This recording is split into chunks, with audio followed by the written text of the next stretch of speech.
Hi guys and welcome back to another video. My name is Shah and this is Thoroughly Enjoyed Books. We are in the middle of the wilsathon, which is the Jacqueline Wilson readathon that I am hosting with some of my friends. And during this week we all decided that we were going to post a review of our favourite Jacqueline Wilson book, or a Jacqueline Wilson book that meant the absolute world to us. So I'm here today to talk about The Illustrated Mum. I have actually talked about this on my channel before. I did one of my very first books about bipolar videos about this book back in 2019. However, I've since privated it because there's a lot that I say in there that I don't necessarily agree with, a lot of stuff that I missed out, and a lot of language that I was using that I no longer support. So I'm redoing that video. I know quite a few people are reading this book for the wilsathon. Some people have said it's because they want to revisit the bipolar rep, which I am here for. I'm so glad that so many people are interested in how that is represented in a children's book, because let me tell you, this book it means a lot to me. I have got my little kitty here. This will be the last video that Hero is in before I go back to Leicester. Just admire her. She's so sleepy and old. She's a little old girl, aren't you? She's 14. So she's just going to be sleeping behind me as I talk. So let's get into this review. What is The Illustrated Mum about? The Illustrated Mum follows two sisters, Star and Dolphin, and their mum, Marigold. Marigold is covered in tattoos, hence why she is the illustrated mum. She tends to get tattoos quite impulsively, and she also lives with bipolar disorder. She's a single mum. Star and Dolphin's fathers are not in the picture.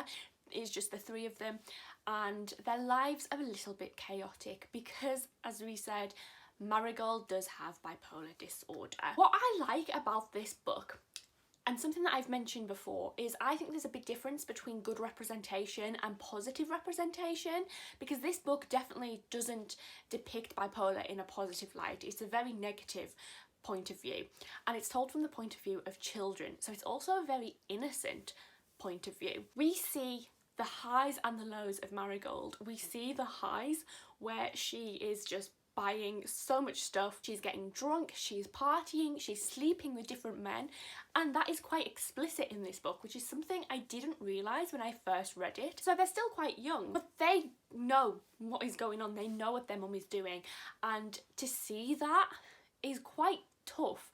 And it, like I said, it is explicit. It mentions different men in the house and different men in the bed and being unsure whether you can go into mum's room in case there's somebody else with her. You know exactly what Marigold is doing. But then on the flip side, it shows the really low lows when she just cannot function. She cannot get out of bed. The children don't see her for days and days on end. And I think that is very raw, and I think it's a very true depiction of bipolar disorder. I really do. However, despite all that, the children never blame their mum for her illness. There are times when Star gets really frustrated at her mother, but they never blame her. They always blame her illness. They always say it is her illness. And even when Star moves out and moves in with her dad, she never stops loving her mum. She just wants her mum to get help, and she wants the children to be okay. So I think that this does a really good job of highlighting how things are when you have bipolar disorder and how it affects the children. And I think it's absolutely amazing that Dolphin just never seems to falter in her loyalty to her mum. She adores her mum, and she just wants her to get better, and she wants her to be the fun, cool mum, and she doesn't understand what's going on, but she does understand that her mum might not be completely in control of her actions and what she does.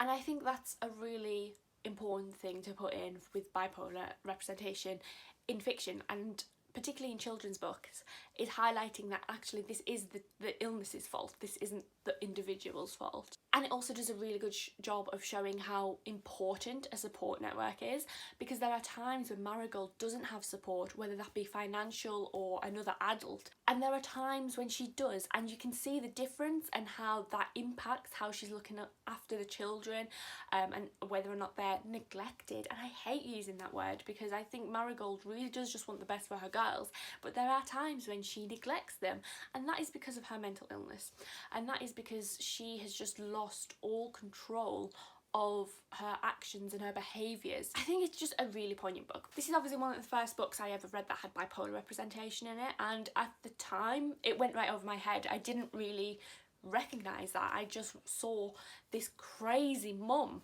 and I'm using the word crazy in inverted commas because when I was a child, that's how I saw it. I thought she was just crazy. I thought she was fun, and I just thought she had so much going on. But obviously, as I got older and as I realised I was brought up by a parent with bipolar disorder, I became more and more familiar with this story and I recognised it more. This is the third time I'm reviewing this on my channel and I haven't reread it for this review, but when I'm talking about it now, I just think how much this must have impacted me growing up, because I never blamed my parent for their mental illness, and I can be very sympathetic. And obviously now that I have bipolar disorder myself, I can completely see Marigold's behaviour, and I think that Jacqueline Wilson has treated it amazingly. There are some things that maybe didn't need to be there. I think some people do also refer to her as crazy, and there is some poor treatment of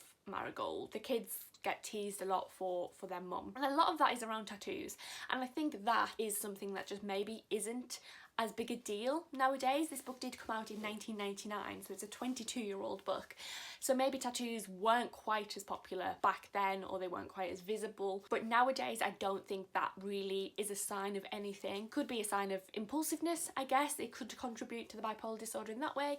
I know that I'm quite impulsive with getting my own tattoos. I mean, the most impulsive one I got was my Fearless one, which is relatively small compared to my others, and that was to help me with my poor mental health. But I don't necessarily think it's 100% linked to bipolar disorder. I just think that this is such an important book, and I think the fact that Jacqueline Wilson tackles these issues in her books is just really, really important, because I think a lot of people just wouldn't know what bipolar is before reading this book. That was the other thing I wanted to mention. At the time this was written, again it shows the age of this book, bipolar disorder is referred to as manic depression, and language around that has changed in the last decade or so, so that there is that ages it as well. But again, it's not a term that's offensive, and I just think teaching children about mental health and how important it is, and how it's, you know, not necessarily somebody's fault, and that people can get better, and that support is really important, is a really, really good thing that Jacqueline Wilson does. She tackles so many amazing issues in her books, and I just know that I wouldn't have been able to cope with a lot of things if I didn't have this book. There's also a film of this which has got Michelle Collins in the lead role, and I think it's Holly Granger who plays Star, actually, now that I mentioned that. I'm not 100% sure, I haven't seen it for a while, but it's a really good film. I haven't rewatched that for this video, so I'm not 100% sure if the representation is as good, but I remember loving that when I was a child, and the fact it's targeted towards children, just so exquisite, so perfect. So that is my review of The Illustrated Mum by Jacqueline Wilson, and why I think it's a really important read. Please go and check out my other co-hosts who will also be posting videos about their favourite Jacqueline Wilson book, or a book that really impacted them. Follow the hashtag wilsathon over on Twitter and come and join in the conversation that we are having about Jacqueline Wilson books, because there's some great conversation going. It's a really fun readathon, and I really hope you all enjoy it. As usual, I'll leave my links down below to my Twitter and my Storygraph and all that good stuff. Come and follow me on there and talk to me about books, and I can't wait to see you in another video very, very soon. Take care. Bye!